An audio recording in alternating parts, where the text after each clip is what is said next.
Yang saya dengar nih Pak, Ombudsman RI memberikan penghargaan kepada pemerintah Kota Makassar dalam hal ini mungkin PTSP terkait pelayanan yang masuk dalam zona hijau indeks, betul ya Pak? Betul. Urutan ketiga kalau nggak salah. Iya, di Kota Makassar sendiri tentu kita sangat bersyukur karena kita masuk dalam 3 besar, tapi ini tidak berarti bahwa kita sudah berpuas diri.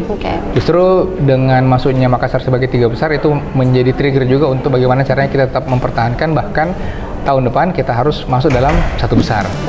Dan pastinya memang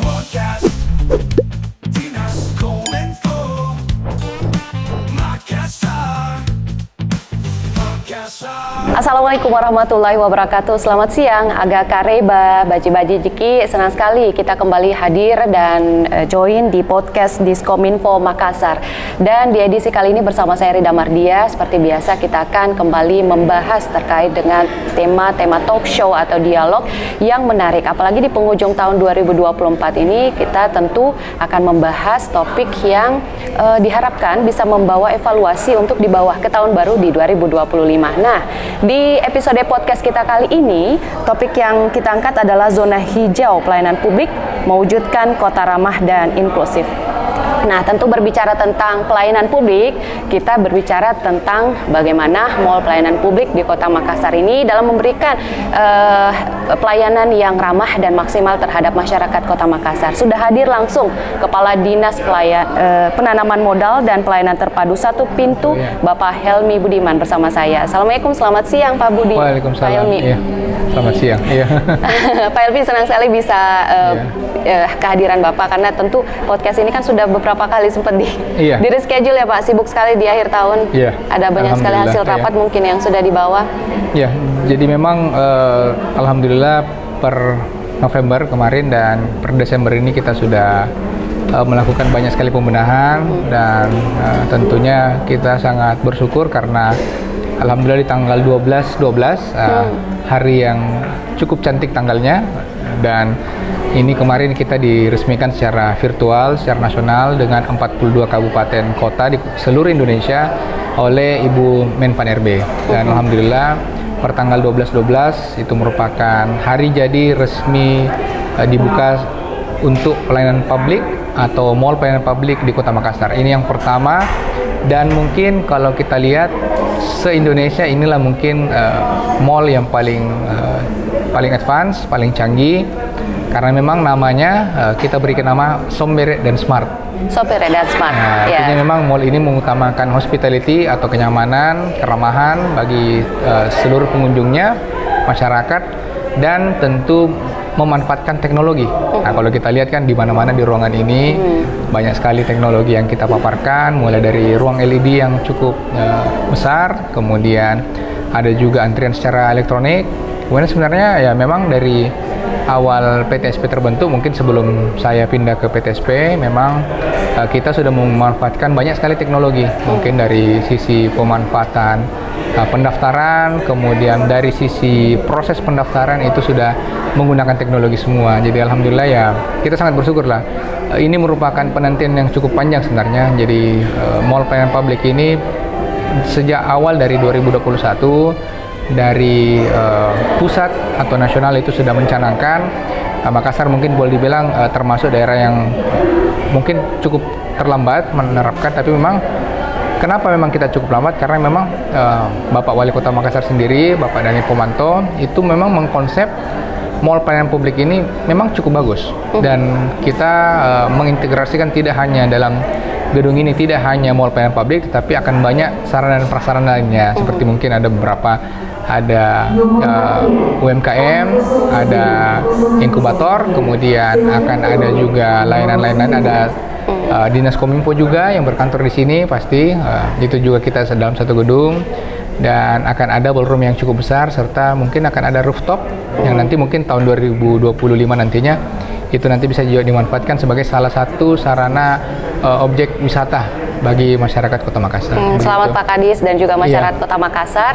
Tentu kehadiran Mall Pelayanan Publik ini adalah layanan yang sangat dinantikan karena sekali datang semua ini pelayanan sepertinya sudah ada terintegrasi dengan berapa dinas Pak kalau boleh tahu? Jadi memang kita di sini masih karena baru beroperasi, memang dari bulan November kemarin kita trial dari tanggal 4 November sampai hari ini kita sudah membuka beberapa layanan dan sementara ini baru ada sekitar 20 lebih loket yang kita buka. Insya Allah nanti di akhir tahun kita berupaya sampai dengan 30, tetapi target kita nanti akan ada kurang lebih 40 loket layanan kita buka, termasuk di dalamnya akan ada layanan kubikal atau layanan tersendiri khusus untuk pelayanan paspor, itu kita berupaya. Kemudian layanan SIM, kita juga meminta kepada pihak Kejari untuk layanan pengambilan tilang. Jadi kalau orang ditilang, ngurusnya bisa lewat sini juga.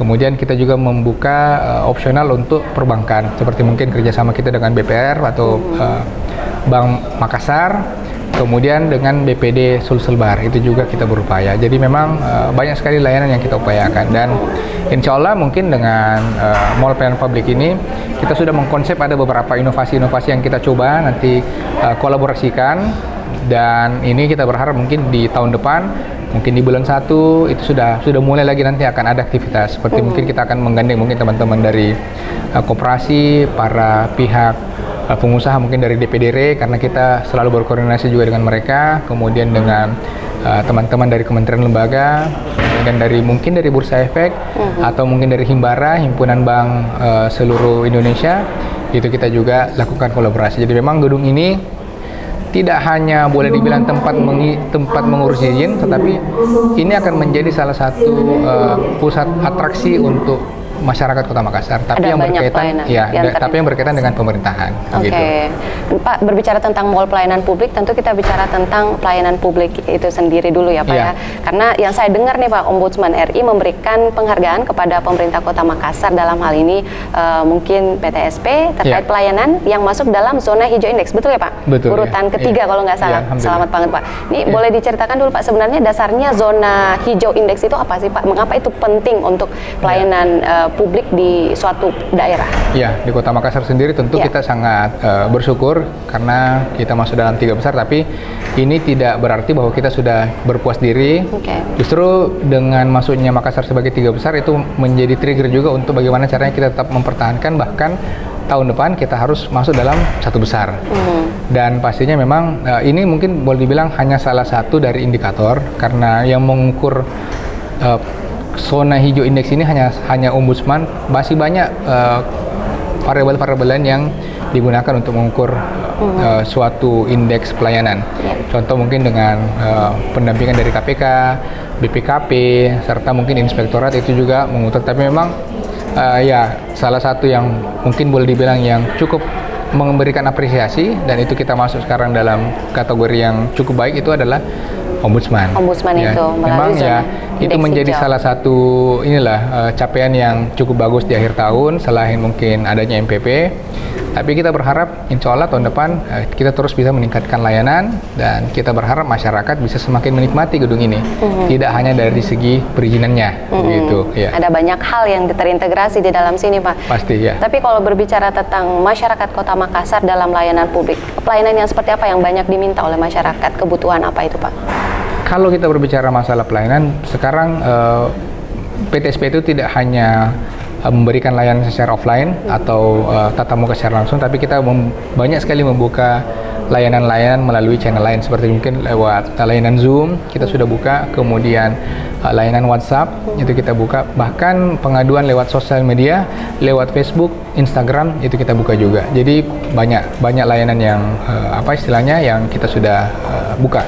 Dan memang beberapa bulan terakhir, karena saya baru di PTSP ini dari bulan Januari, layanan yang sekarang tergantung ininya. Ada masa-masa tertentu mungkin di satu sisi mereka mengeluhkan masalah IMB. Itu di awal tahun karena ada transisi. Jadi sewaktu saya masuk di sini ada transisi dari penggunaan IMB menjadi PBG. Itu sempat viral juga kemarin pada saat Pak Wali meluncing ada namanya malfunction layar gitu kemarin. Jadi itu yang sempat dikeluhkan, dan alhamdulillah kita sudah atasi. Kemudian yang paling sering bermasalah juga atau sering ditanyakan itu berkaitan dengan izin-izin praktek dokter. sekolah, kemudian apa lagi ya? Mungkin nanti ke depan karena kita sudah terintegrasi dengan beberapa kementerian lembaga, seperti contoh mungkin BPJS Kesehatan, BPJS Tenaga Kerja, ini nanti menjadi favorit juga nanti didatangi masyarakat. Iya, betul. Selain itu kita juga sudah terintegrasi, sekarang ini sudah berjalan dengan teman-teman Dukcapil. Kita sudah siapkan layanan kubikal, ada layanan khusus yang kita siapkan untuk mereka melakukan foto, kemudian bisa mencetak KK, itu sudah tersedia juga di ruangan ini. Alhamdulillah, mungkin juga itu akan menjadi salah satu daya tarik.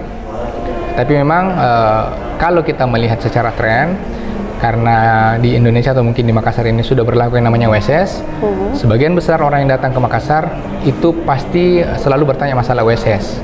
Itu yang menjadi masalah ya. Apa itu WSS, Pak? Boleh sedikit kasih gambaran ini manfaatnya? Online submission, single submission. Jadi orang untuk mendaftar tidak lagi membutuhkan yang namanya situs yup. Jadi kalau orang dulu mendaftar membuat suatu usaha, dulu dikenal dengan istilah situs yup, surat izin tempat usaha atau surat izin untuk perusahaan. Jadi seperti begitu, ada yang kita buat izinnya gitu. Sekarang sudah dengan adanya WSS itu sudah terintegrasi secara nasional melalui sistem, melalui online. Jadi biasa kadang-kadang orang tidak paham bagaimana mengkategorisasi sebuah usahanya. Contoh mungkin kalau dia perusahaan media, dia masuk di dalam kodifikasi yang mana, dia harus menuju yang mana.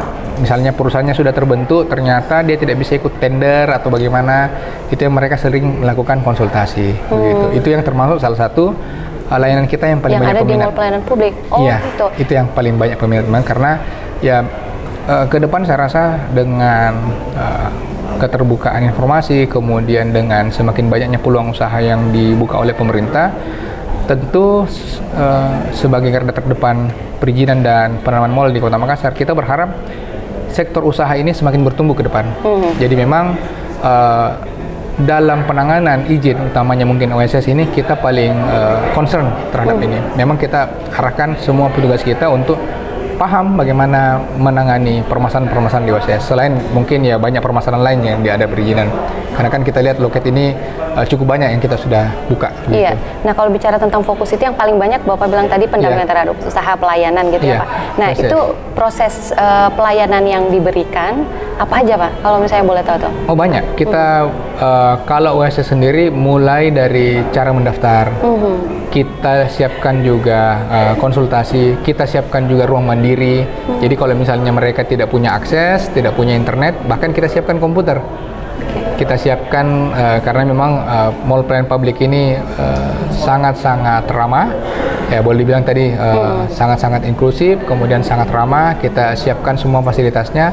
Masyarakat boleh datang bertanya apapun itu mengenai perizinan, dan mereka bisa mengakses menggunakan fasilitas yang ada. Dan ada pendampingan tentu dari para petugas ya Pak ya? Dan pasti ada pendampingan. Dan betul-betul kita latih atau kita sampaikan informasi begitu terhadap OSS atau apapun itu berkaitan dengan perizinan sampai mereka paham atau sampai mereka puas. Nanti mereka selesai, barulah mereka pulang. Begitu.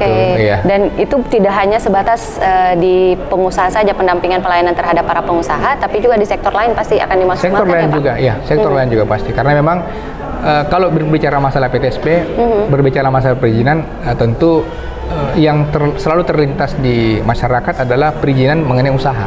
Padahal orang-orang tidak tahu bahwa banyak yang kita handle juga bukan selain usaha juga kita sudah kerja juga. Seperti mungkin tadi saya sudah sampaikan, BPJS Kesehatan, BPJS Ketenagakerjaan. Nanti kita juga lakukan MOU dengan BPOM. Jadi kalau misalnya orang mau mengurus, mau bikin usaha kosmetik, nah itu bisa kan harus lewat sini juga mau bisa mengurus lewat BPOM juga di sini. Apalagi ya banyak sekali ya, banyak layanan. Artinya terintegrasi dengan banyak kementerian lembaga dan kedinasan di lingkup target Kota kita Makassar. Memang akan ada 87 layanan dan kita akan bekerja sama dengan kementerian lembaga serta SKPD itu sekitar 40. Tapi Pak, kalau misalnya kita mau tahu, misalnya masyarakat mau tahu pelayanan apa saja yang sudah ada di sini dan bisa kita manfaatkan apa saja di mana? Untuk saat ini memang kita masih terbatas di 20 loket yang terbuka, yang jelas untuk layanan PBG atau pemanfaatan ruang atau lahan atau mungkin mendirikan bangunan, izin, itu kita sudah ada di sini, mulai dari teman-teman. Nanti akan kita tarik BPN, tata ruang, kemudian dinas perumahan, itu akan ada juga di sini. BPJS Ketenagakerjaan, kesehatan itu sudah masuk juga di sini. Kemudian teman-teman Perusda, ada PDAM, kalau mau membayar, mengurus aduan, kemudian sudah ada dari Samsat mau bayar STNK. Ini tersedia juga di STNK sini. ya betul. Nah ini yang paling banyak ini, hampir tiap bulan pasti ada ya Pak ya? Tiap bulan ada, dan mudah-mudahan mungkin sesuai dengan Disduk Capil juga termasuk sudah ada di sini? Itu sudah buka juga. Sudah buka juga. Sudah kurang lebih hampir 2 minggu di sini juga. Setidaknya kebutuhan dasar dari masyarakat Kota Makassar sudah terdaftar dan terintegrasi di mall pelayanan publik. Dan kita terus berupaya melakukan perbaikan. Jadi misalnya mungkin ada saran dari stakeholder, dari masyarakat untuk melakukan perbaikan, sepanjang itu bagus, itu kita tampung dan segera kita perbaiki. Oke, saya masih mau banyak memperdalam itu Pak tentang dampaknya dan sejauh mana zona hijau ini sebenarnya sudah dirasakan masyarakat. Ya, pemirsa tetaplah bersama kami, kita akan lanjutkan dialog kita bersama dengan Pak Helmi hanya di podcast Diskominfo Makassar.